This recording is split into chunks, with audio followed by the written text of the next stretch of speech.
Welcome all to the Turn the Key podcast, a lock and key podcast. Today we'll be going through the final issue of Volume 1. Yay! It took us a while to finally record this because I am a lazy bastard. So then, let's jump into it. Firstly, our ratings. What would you give it? Well, this was a interesting one. It finishes finishes everything here, but it also leaves on a nice finality for this part, but enough for the next part. So I don't know, just like a milligram, 6 out of 10. 6 out of 10. I would give it, also a 6 out of 10. I'm actually surprised rereading Volume 1 at just how little there really is in Volume 1. Like, one of my favorite keys, spoiler alert, the head key, like, we don't even see it until, like, the last page of Volume 1, issue 6. So, like, it's really surprising. We have just so much story left with all the other volumes. So yeah, my rating is same as you, 6 out of 10. Yeah.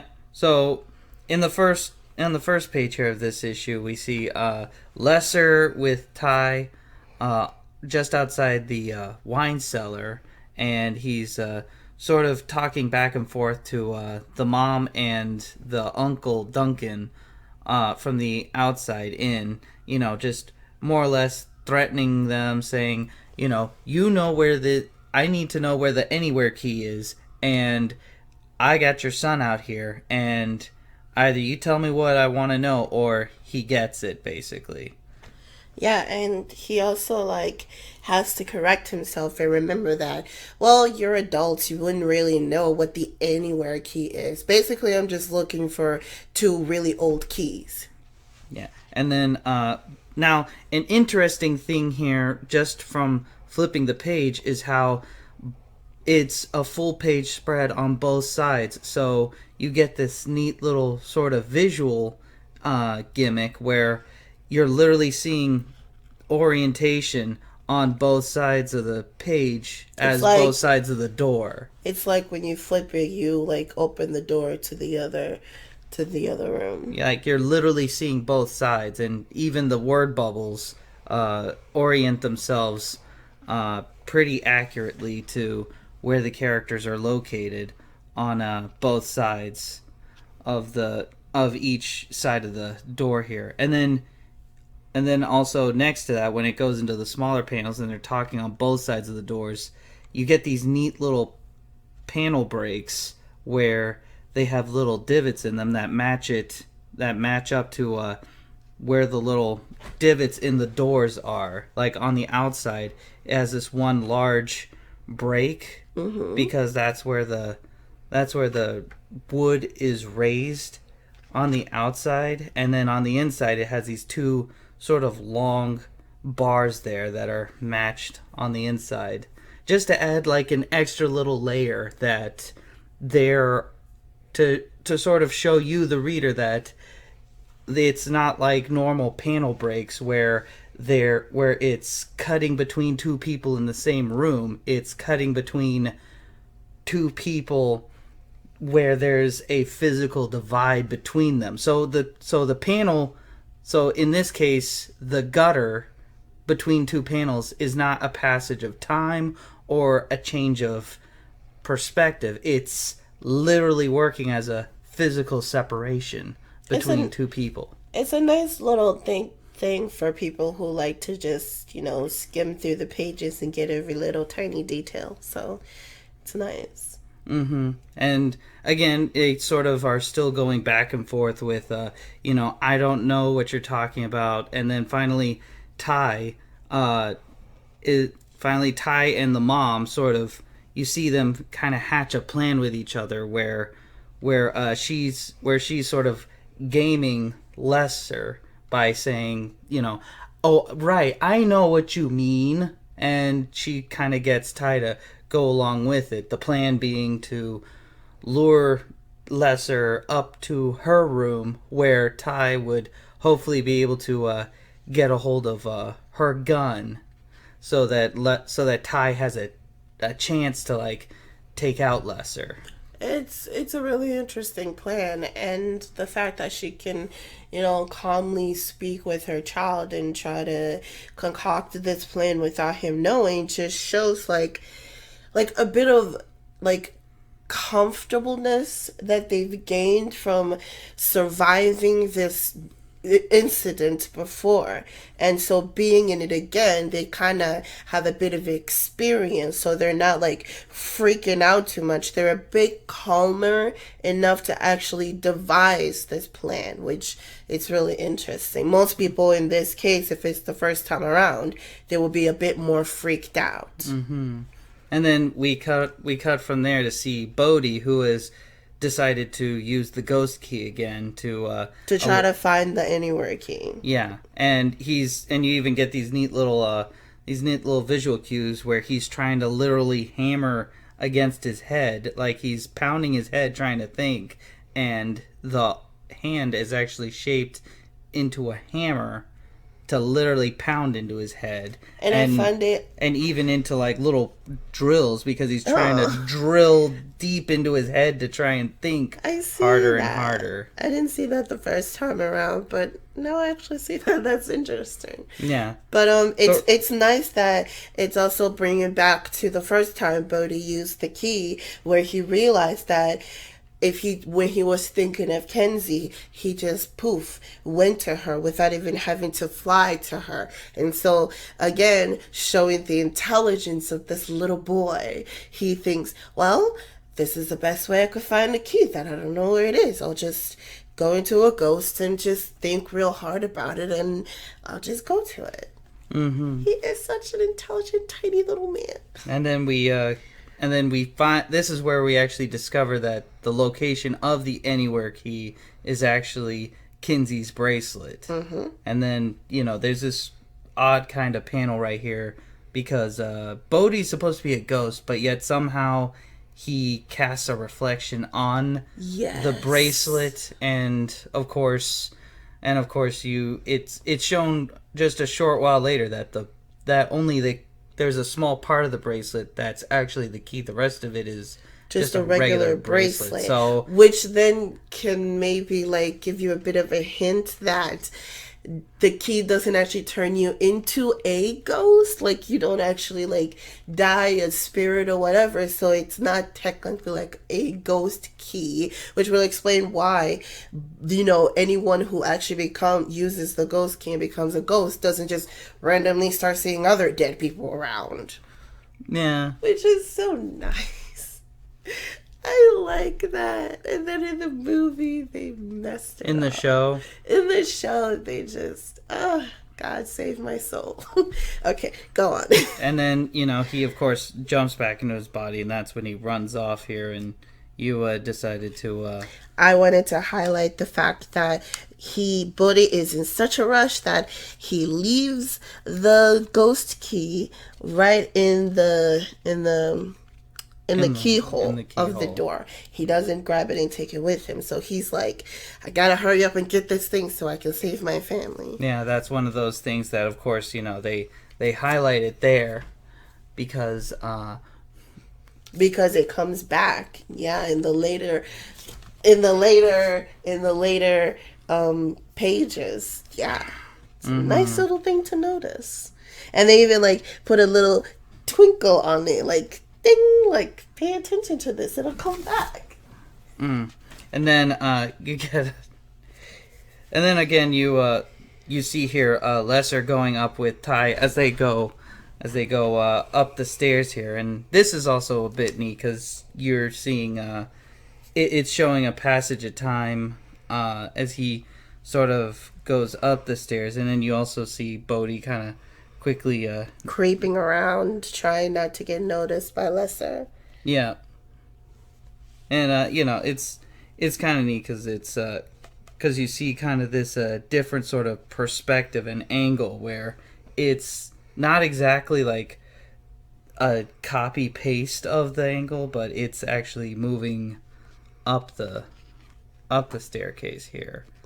And then, of course, Bodie knows to go back downstairs into the cellar to find Kinzie, and then also Bodie's, and also the mom and everything to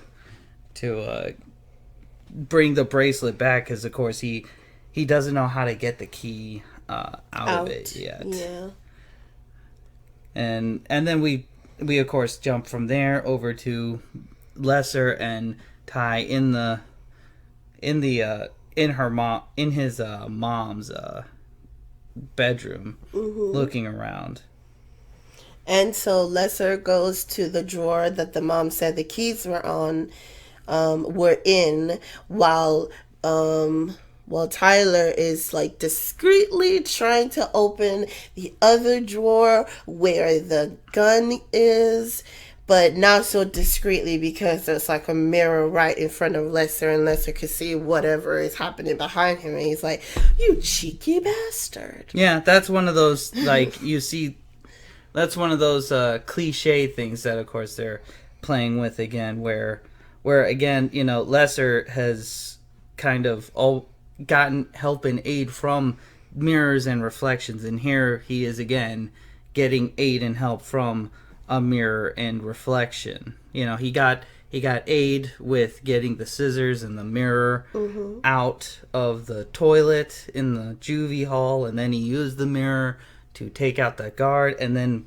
once again here he's using a mirror to stop Tyler from getting the jump on him. So it's I mean, if you want to say it's a kind of a motif, I don't know, I think you could. And of course here we get it also shows too how Lesser is actually intelligent. He's not just this kind of idiot thug that, you know, he's like, you know, oh, the gun was empty the whole time. I was never actually loaded. And then that's when he's actually goes in and gets the actual gun that Tyler was trying to get, which gives Tyler enough time to like move his hands that were tied from behind him to the front of him, and then run out. Yeah, and of course he goes back down the stairs and outside, but little does he know that he's actually going outside through that the door that was opened with the ghost key. But Lesser catches him before he can run out and become a ghost and starts choking him. And of course Lesser decides to, I guess, you know, he just pistol whips him, you know, and he knocks him over through the door, which he then becomes a ghost, and you know, he's wondering, oh my god, am I dead? And Lesser's like, well, I guess I killed him. I was like, whatever. And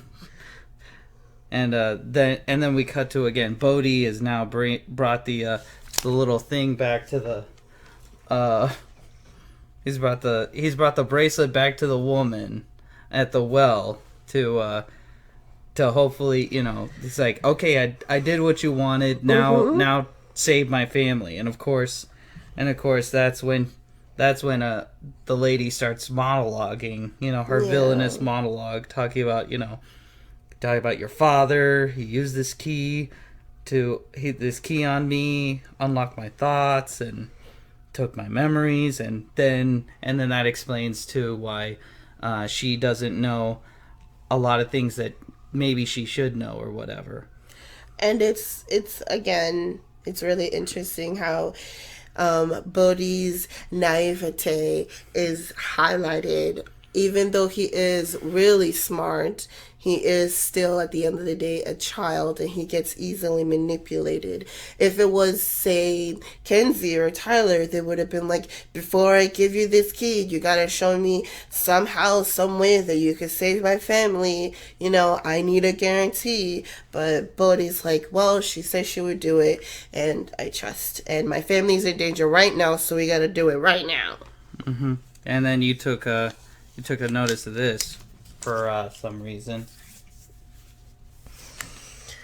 And then the lady of the well says,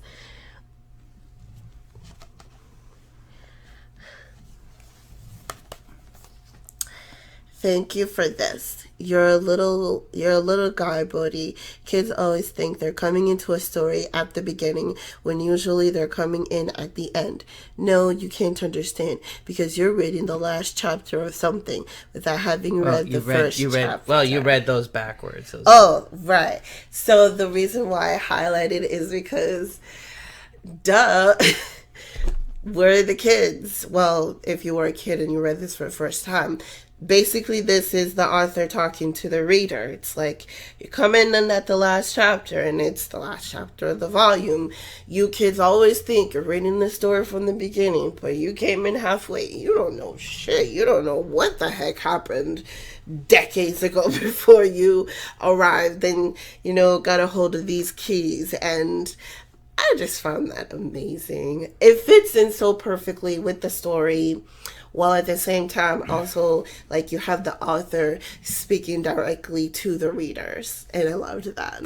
Mm-hmm. And then of course she knows just how to open the mechanism and take the key out, and she just walks through the broom closet and out, which then we learned that's how the anywhere key works, is you just put it in any door that has a keyhole in it, turn it, and then it'll take you wherever you're wanting to go. Like, you find out that you have to actually visualize the place you're going, which in this case is into Kenzie's room, which of course I don't think that she wanted to go to Kenzie's room, but that she knows the house. She knows the house. She knows where that specific room is, and that's where she wanted to go. Right, and the room, and she wanted specifically to go to that room because in the closet of that room, there's the door that the gender key can be used. And that's another key that's now introduced right here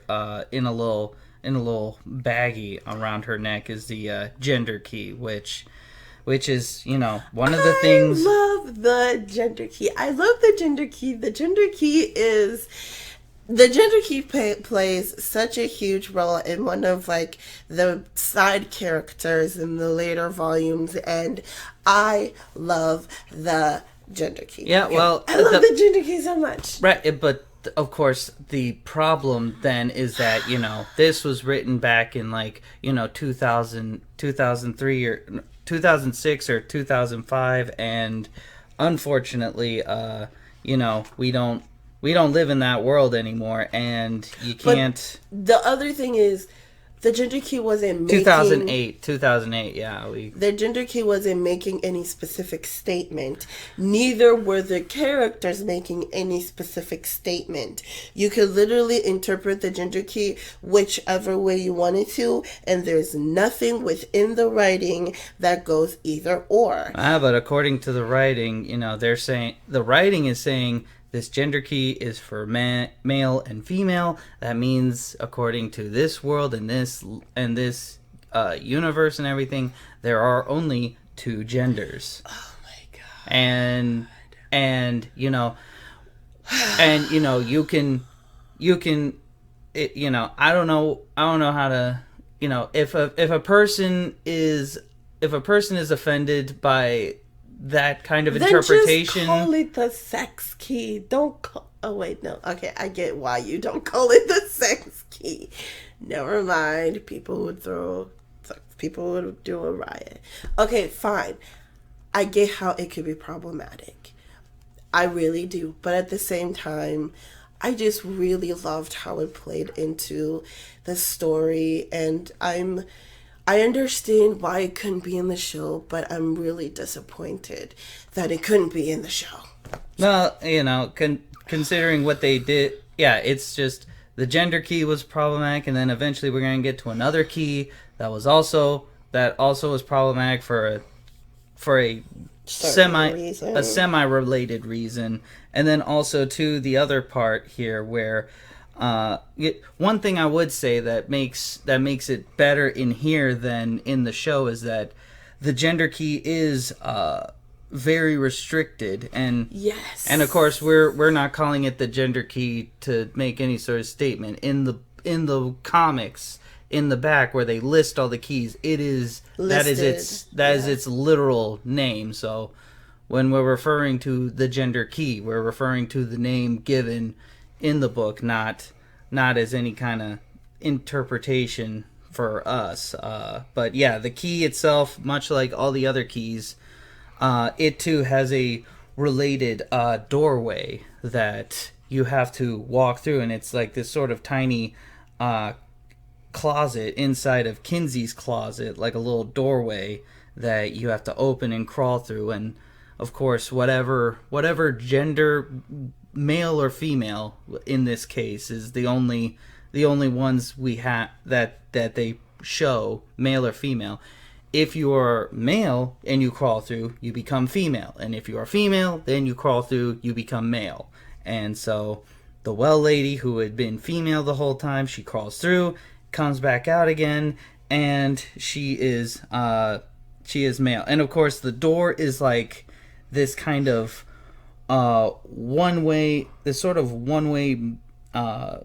throughput kind of door, I think. Or no, it's the door leads into Tyler's room, I'm guessing.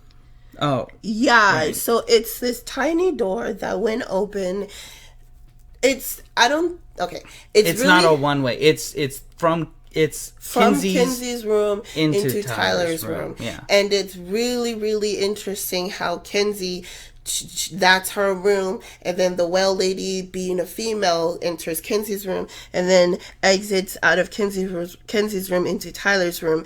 And I just find that really, really interesting. Yeah.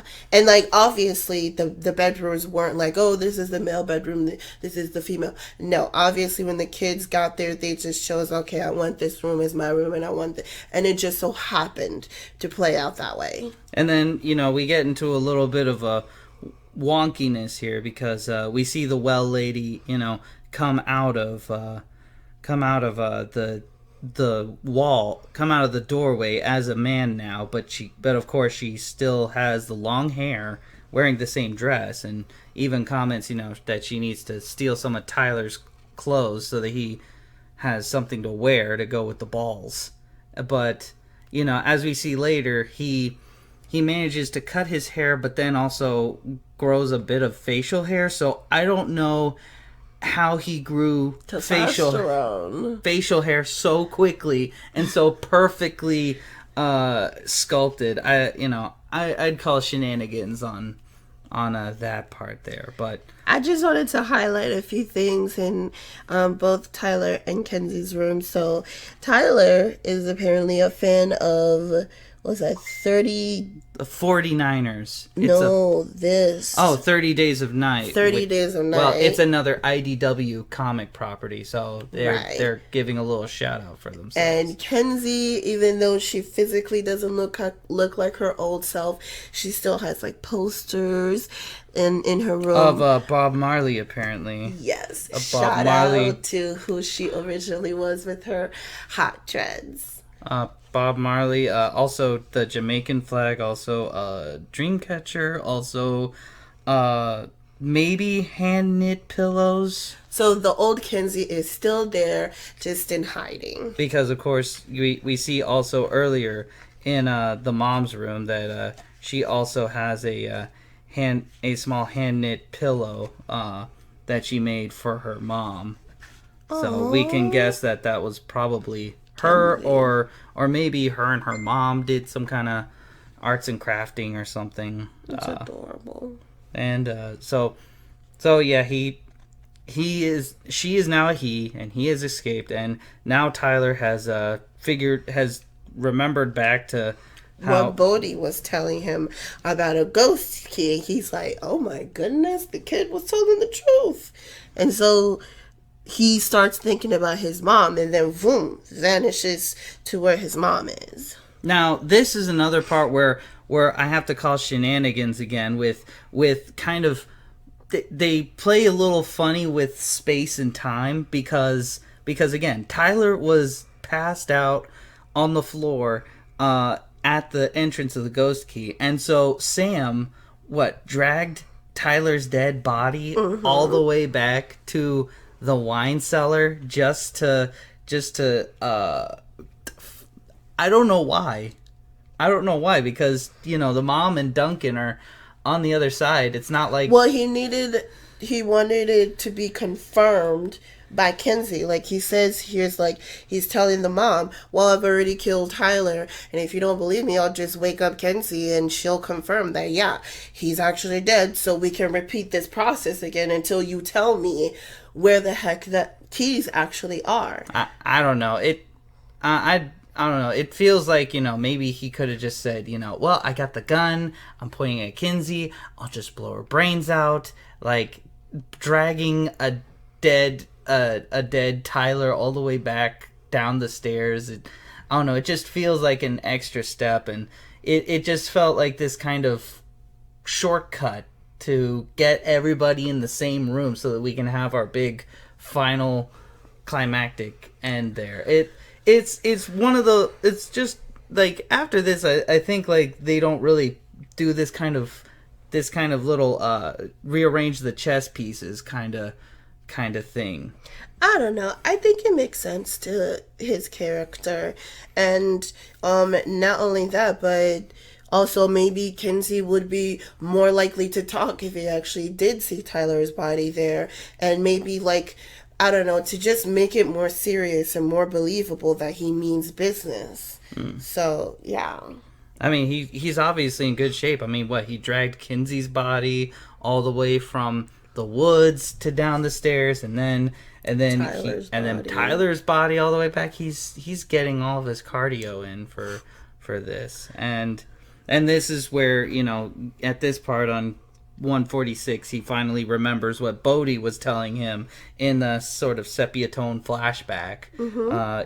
Oh, you gotta go back through the door and then you get back in your body. And then first he starts thinking, because he sees Lesser threatening Kinzie, he starts thinking, no, I don't want to be dead anymore. I want to be back alive. And then the key transports his ghost body back to the door. Then he's like, well, I'm at the door. And then he remembers what Bodie said. You just got to get back through the door and you'll be back in your body. It's like, well, of course. And that just shows again, when you're a ghost, you just think of what you really want desperately, and it'll give it to you. Mm-hmm. And then, of course, we see Tyler here in this side-by-side panel here, where Lesser is trying to tell Kinzie to wake up, and then, of course, it's Tyler that wakes up, and then also Kinzie wakes up. He really legitimately looks like he's dead. Like, you are dead. His pupils are gone. He's, like, pale as a ghost.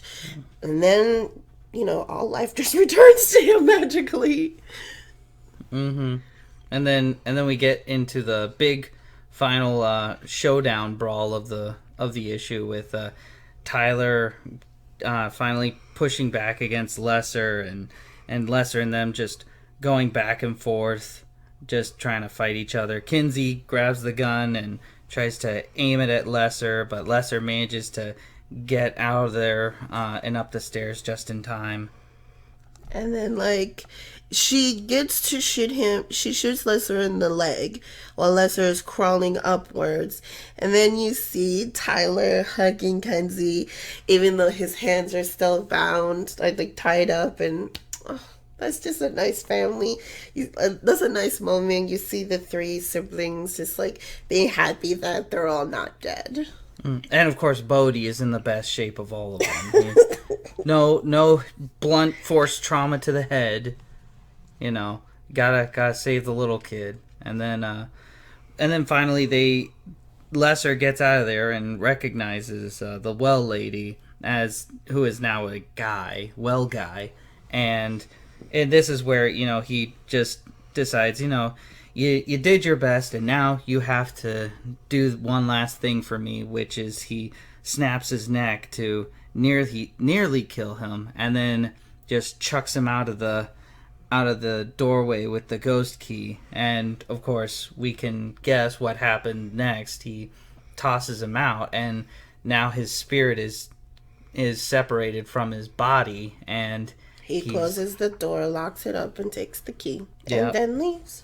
Yeah, which then, of course, in classic trope, classic horror trope, the police show up just now, just in time to save the day. Yeah, and of course the well guy got away by using the anywhere key to go back out and disappear, and we see them do a hard cut to the next morning with the alarm going off, and we see that we're actually in the home of the gym coach for the track team, and this is now in her house, and we find out that actually the well guy has a history with the coach lady. Yeah, he says like he killed her I killed your mother for you. and and giving me a place to stay is the least you can do. And I also liked the fact that they, the coach, she's annoyed at these people, but she's also thinking, ooh, these darn whoever's ringing my door better not wake up my kid.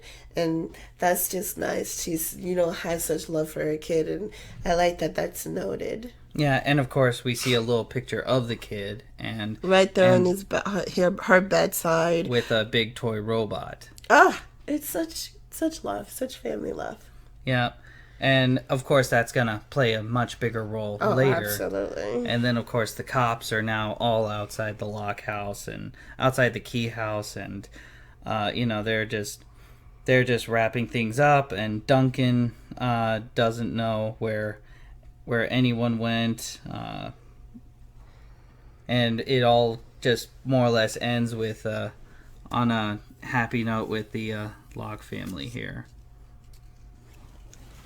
And then the police officer want to run through what happened to Sam Lesser. So the uncle takes him to the door and he unlocks it with just a regular key.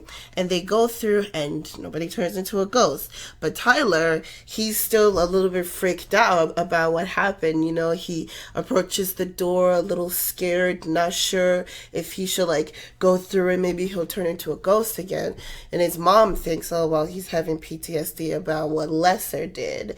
So she comforts him and says everything's gonna be just fine. And then they walk off the panel, and then the next panel you see a ghost of Sam Lesser appearing a little bit, and I just thought that was super eerie. I felt that bit of chill, if you were watching it on TV and you see the characters just walk off panel, then just a spirit appears where they were. It's really well done. I felt chills.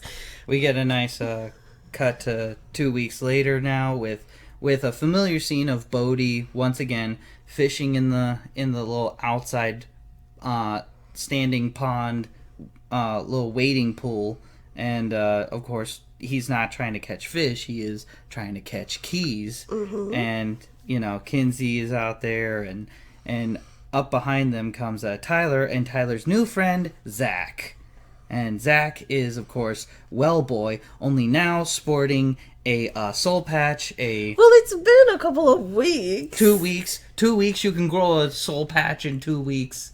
Perfect soul patch. Teenagers have testosterones. And a lot of testosterones. and also what I guess he managed to get himself to a mall somewhere to get his lip pierced and his and a new earring put in or whatever. And I like the fact that he approached Tyler to be friends with Tyler, and it's not so obvious. When he tries to actually get in a relationship with Kinzie, you're not thinking, oh, well, that was his plan all along, because obviously he approached Tyler first. Well, actually, he more or less establishes himself with everyone, because he first talks about he talks about meeting Tyler, and then he mentions to Kinzie, oh, I'm actually living with the running coach. Yeah. Because Kinzie's on the running team, and then again talks to kind of Bodie sort of menacingly that, oh, you must be Bodie. Your brother's told me so much about you. And of course Bodie is immediately freaked out by him, knowing that he looks suspiciously like the well lady. Well, yeah, but I just liked the fact that his entry into the family was Tyler. Mm-hmm.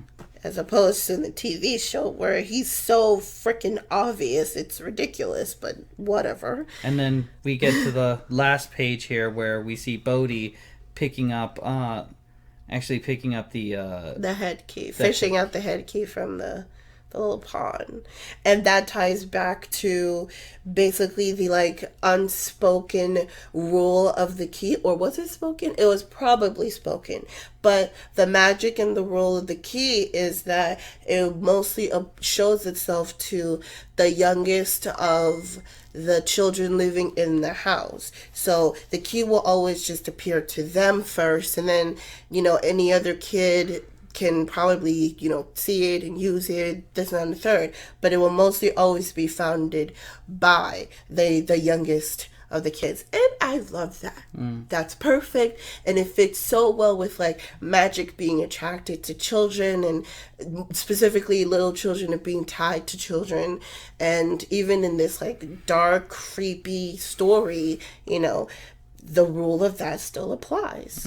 And then we get a neat little sort of a teaser here of a good chunk of the keys that we will wind up actually seeing in here, with the Omega key actually being the most significant story-wise here. And then we also see a few of the ones that have been featured: the head key, the gender key, the anywhere key, the ghost key, and then all throughout we see other keys that the well key will be featured here. And actually a few... Was that actually shown in Volume 1, the well key? Yes.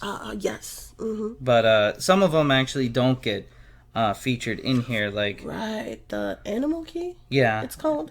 And then there's a few in here that I don't even know what they are. Like this yin-yang symbol, that's never used for anything. Wikipedia! I don't know, I think the toy soldier... It was, but it was a it was like a one-off montage. Yeah, thing. So we never really found out like how do you work it or how do you activate it. But once you activate it, you could control toys or toy soldiers or something. And then there was a different one that allowed you to control like squirrels. Like yes, that was a key. So again, I want to know: do you stick it in a squirrel's head and then you can, or do you stick it in your head? I think there's like an acorn tree. There's an acorn tree. I don't know. You think that's where?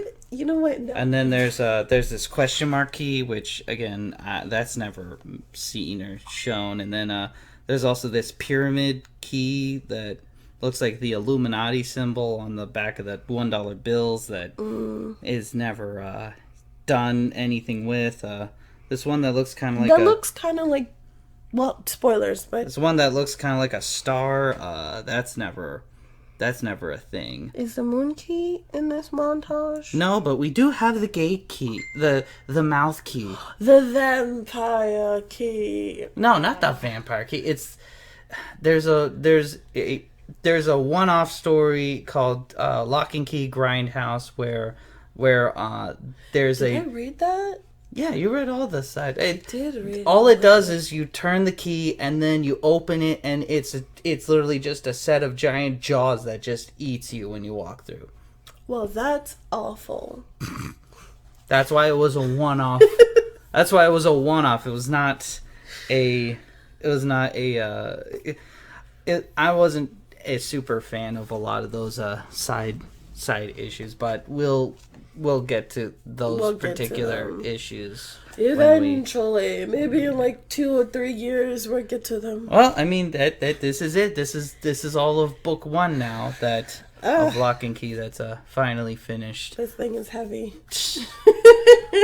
Of course, I can see, of course, why Netflix decided to sort of speed through a lot of events from book 1 because even when I was reading it at the time, which when I started reading Lock and Key, all I had was the first 2 books, and that was it. And I read that first book, and I only read it on a recommendation. Like, I was at a convention, and this guy who I followed, he said, hey, pick up this series. And it's really good. You could probably find it there. And I found it there. I found the hardcovers for 1 and 2. And I read the first book, and I was like, this is okay. Because all you ever see is, like, the ghost key. That's it. But now that we're over the hump on book 1... Why are you gonna call it a hump like it's, like, a bad thing? Look. Because if you've read the rest of the books... then it only gets better from there.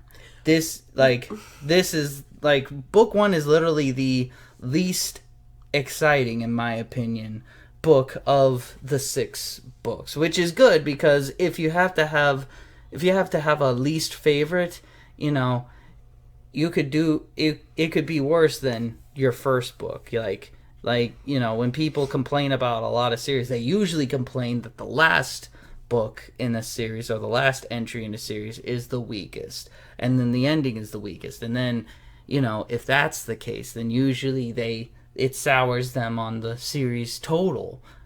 Most people when they read a series, like, the first book is the best book because it's like, oh my god, this is amazing, and then it just kind of pitters out or it just plateaus. But here the first book is good. It's not terrible. It's a good story, and it builds on things, and it does a lot of setup. It puts a lot of chess pieces out there and establishes characters and motivations, and that way you fall into, like, the rest of the books. Same a lot of fantasy and horror, which this falls into both very easily. Usually do a lot of that in the beginning. They usually are setting up the fantasy and horror elements with the characters initially, then the plot and the excitement actually starts, which we're gonna see.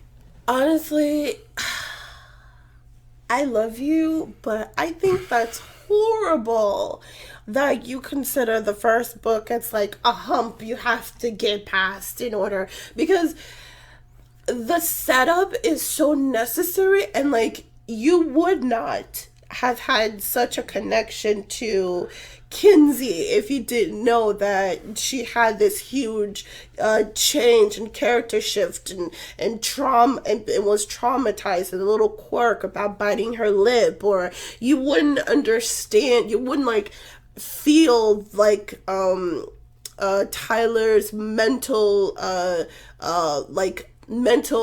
blockages in the later, series where he kind of, in the later volumes where he kind of becomes this like overprotective man. You wouldn't understand that unless you saw him going through like regretting that he didn't do these things with his dad, and like working on the house to try to kind of make up for like all these things. I understand that to some people it might have been tedious. I'm not saying it was bad. I didn't say it was bad. I'm not saying you said it was bad. What I'm saying is that it does it a bit of a disservice when you say you just gotta get over it. Once you plow through the first volume, then the fun starts. Like, well, let me just finish. Let me just finish my train of thought. Personally, the story began, like, I fell in love with the story when I saw Bodie go to Kinzie as a ghost and see her just reliving that moment when she was on the rooftop with him, holding him and trying to protect him. And that had, like, it had nothing to do with the magic of the keys. It was just these two people, these two children that went through a traumatic event together, and this child just looking at his older sister like, how can I help her? How can I fix this? And I don't want volume 1 to be thought of as just, once you get over this hump, then you get to the good stuff. Because there is so much good in the first volume. Well, there is a lot of good. And it's good that, I'm just saying that when people read and are hearing about the series now that it's been at least, almost at least 5 years or 7 years since the series has been completed. And now, there's the Netflix series and there's everybody's talking about it. The things that they talk about are, these kids that are doing all these shenanigans with these magical keys and stuff, and somebody who's going into the series wanting to see all those things, all those different keys, that they will probably have elevated expectations with that first volume going in. Like, I would compare it a little bit to, like, if you've ever read the comic book series Fables. The first book of Fables is also a weak entry, but it's necessary because you're being introduced to all these characters, and again, it's not a bad volume. I'm not it's saying... just it only gets better from there. No, I understand that. My issue is just when people see the first volume as just something I have to get through in order to get to the good stuff. I'm not saying they're saying that the first volume is bad. I'm just saying that the first volume has so much to offer that it is a little bit sad to hear that people would most likely look at it as just a stepping stone to the whimsy of the rest of the collection. Like I said, I don't think that... I don't hate the first volume. I never said you hate it. This is not about people hating volume 1. Again, this is just...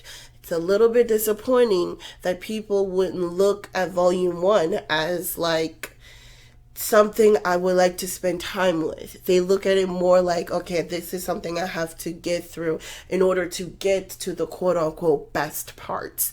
And I agree, there are better parts to come, but Volume 1 still does have a lot of merit. Yu Yu Hakusho, and that before Yusuke and the gang get to the Dark Tournament, like, are there a lot of merits? Yes. You want to know one of the greatest things that people remember from Yu Yu Hakusho? The Dark Tournament arc? No, episode 1, when Kawabara comes to his funeral and just starts bawling his eyes out, and Yusuke's like, oh my god, he cared. And then he looks at his mom and is like, oh my god, she cared. And that's when the show grabs you. The show doesn't grab you because, oh my gosh, he's a fighter. The show grabs you because there's heart in the show. Well, I figured that from Kuwabara. He's a goober. He is a goober. That's... okay, so... But, yeah.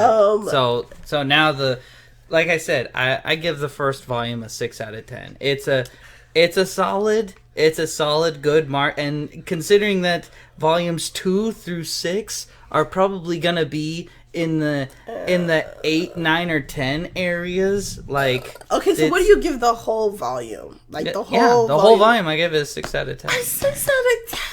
Look, that's a really good mark. You're hurting me. Look, so much. Look, I can't give it like a 7 or even an 8 or 9, like, because that's just gonna inflate the currency. Well, I'm giving it an 8. I'm giving volume 2 a solid 8. All of volume 1. We're not there I'm yet. Giving volume 1. Volume 2, I'm already gonna tell you, is going to be a higher grade than 1. That's already a given. I'm giving volume 1 a higher grade because it had the one moment, again, Kinzie and Ghost Bodie, that basically made me fall in love with, that basically made me like lock into the rest of the series. If it wasn't for that moment, I can't guarantee I would have like fallen madly in love with the series, and the magic keys weren't enough. No, actually they weren't. They weren't. Magic is like irrelevant if the heart of the story isn't there. Some of my most memorable things about Locke and Key barely have anything to do with the actual keys themselves. I'm not gonna lie to you. But except for of course Volume 2, where we get to the head key, which again, even the head key. I love the head key, but it's like everyone loves the head key. It's like number 20 in my favorite things about Locke and Key. It's not a coincidence that literally like just about every piece of promotional art for the comics, for the Netflix show, for anything. Really, the Netflix. They almost always feature the head key. I'm a little annoyed because they almost always feature the head key. Because when you mention the Netflix show, you're mentioning just them putting the key in the back of the head and not the head actually being open. So, spoilers. Sorry, spoilers, but the mechanism and the process to how the head key operates is different in many ways. In the comic versus in the show, which we may or may not get into our grievances. We won't, because there's a lot of anger. Leave lots of comments demanding that you hear her thoughts. It'll all just be cuss word. Okay, thank you for joining us for this review of the Locke and Key TV show. Cindy, quit drilling. You struck oil. Like that's the next 20 uploads right there. It's just you're just gonna be like you're gonna be like, what, your movie sucks. Just talking about 13 Reasons Why, except you're gonna except instead of 13 Reasons Why, you're just going to be ranting about it's going to be like a 12-hour essay. Okay, so part 1 of 1,000. Netflix's Locke and Key is garbage, and here's why. 3 hours later, part 500. Okay, so what worked for you and what didn't work for you? We're just gonna do all of volume 1. Well, I mean, what worked for me is of course the characters and also again the art style with Gabriel Rodriguez and everything he included, and the the characters, even just the way they were wise to not, they clearly had a lot of faith in the series for not revealing like a lot, like you get the feeling that it doesn't feel so much that there's a lot of teasing as it is that they're taking their time. Yeah, because they're not intentionally jangling their keys in front of you like, ooh, look at this, this is gonna be later. They are like, most of the stuff at the end is just, even though it's kind of cliffhanger stuff, it's more or less just commenting on what just came before it. Like we saw a well lady turn into Zach, and then we saw, okay, now Zach has established himself as a part of the Locke family, as a friend. We saw Sam Lesser go get pushed through the ghost door, and we then saw confirmation and then we saw confirmation that now he's a ghost. That's not really so much, you could say that's a cliffhanger because, obviously he's a ghost in the house now, so he could do spooky stuff or whatever. Like he could do that later, but you can also say that it's just a confirmation that yes, he did die. His body was taken away, and Sam has no body to return to. If they should, get that key back in the door and he could fly back into it, he has no body to return to. He is a vessel without a port now. It's less of a teaser and more of like, oh, there's more. Yeah, this is the end of this portion, but there will be more. The only thing that's like a real the only thing you could say is a real cliffhanger hint is, again, the head key at the end. The head key at the end, and then they further confirm that that's the head key because the stinger at the end is look for Lock and Key Volume 2 Head Games. And then, you'll see the cover of Volume 2 actually features the head key. So we know that that's going to be a very important key Volume 1 for that features volume. The ghost key. Oh, right. That's Volume 2. Well, for me, what I liked was the characters. Obviously, they are insanely well written, well thought out individuals. Again, I constantly keep gushing over how intelligent Bodie is for his age, while at the same time he's still a child. So when he falls for a trick or a lie, it makes sense. He's still a kid. And again, Bodie's relationship with Kinzie, it's all kinds of adorable. Kinzie herself is all kinds of adorable. And the only thing I didn't really like that much is just the art. Sometimes it just doesn't give out the emotion that the writer wants it to give out. Uh-huh. And it's rare. It's rare, but it does happen. And sometimes when it happens, it just kind of gets me out of it. And then what about the implied rape scene at the beginning of the series with the mom? Well, I personally don't have a problem with it because it wasn't just like in your face or this and a third. And yeah, it was kind of in the background. Like the first time I watched it, I even told you I didn't even notice, the thing. So it's one of those things where either you do notice it or you don't notice it. Yeah, well, I'm pretty sure comic book resources and nerd, what is it? Nerd, your all the nerdy websites, your Gizmodo, your BuzzFeeds, they were ready to mention that whenever they were talking about top 10 things that the Netflix show did better than the comic. In the comic, there's explicit rape event happening. Like the way some of them seem to describe it, they describe it like that. Did they also mention the fact that Sam Lesser was giving blowjobs to truckers and the fact that he was technically an underage child? Did they mention that? I think that was. They did. I think that was in another list. That was in another list. That was the top 10 blowjobs in IDW Comics.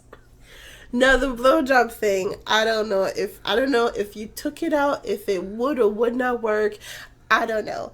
But within the story, you ain't getting no hitchhiking. I'm gonna tell you that. With rules of the road, man. Rules of the road. But within the story and within the context of the story, it made sense. Within Sam Lesser's past, it made sense. So I don't know if you took it out, if it would still make sense why this random dude is giving him a ride. I don't know. Maybe he's just a good Samaritan. Who knows? Yeah, well, the thing is, there's tropes and that's, and whether, and I'm not going to say that that's true of truckers anywhere or most truckers, but it's a trope. The trope is a trope. The trope is, you hitchhike, you pick up a dude, and sometimes, you're exchanging favors for it. That's how that goes. So I mean, and also, it's one of those, like, it makes it more edgy, I guess, and they wanted to be edgy. If there's one thing I would say it's super edgy about Lock and Key, would be the blowjob scene. Even though it does fit into the story, it's the one. No, you say it's a blowjob. We're not saying that there was like pages and pages of this. Just the one page, the one thing. You don't even get to see it. It's off screen. He just goes, stands, blah blah blah. But it's the only one thing I can point out and say, okay, that's a bit edgy. But everything else, it's fine.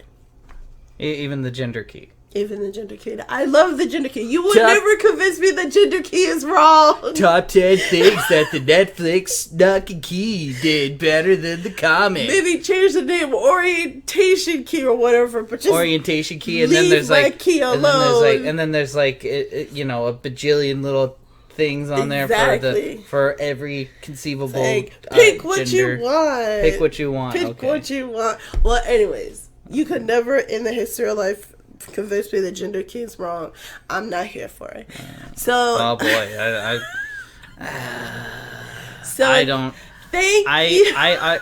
I want to say that, you know, for the purposes of the comic, it serves a purpose for the comic, and it's not, you know, it's not meant to say anything about how other people view their orientation Absolutely or how they view, you know, how many orientations there are or could be out there. That, you know, it's just that, and you know, if you don't like that, then, you know, then that's all there is to it. Then that's all there is to it.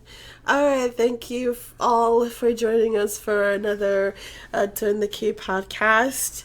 I know it was a long, long stretch before we got another one out, but again, don't blame him, blame me. I'm like super, super lazy. Anyways, we'll get the next one out as soon as possible. Yeah, for next time, it'll be Lock and Key Volume 2 Head Games.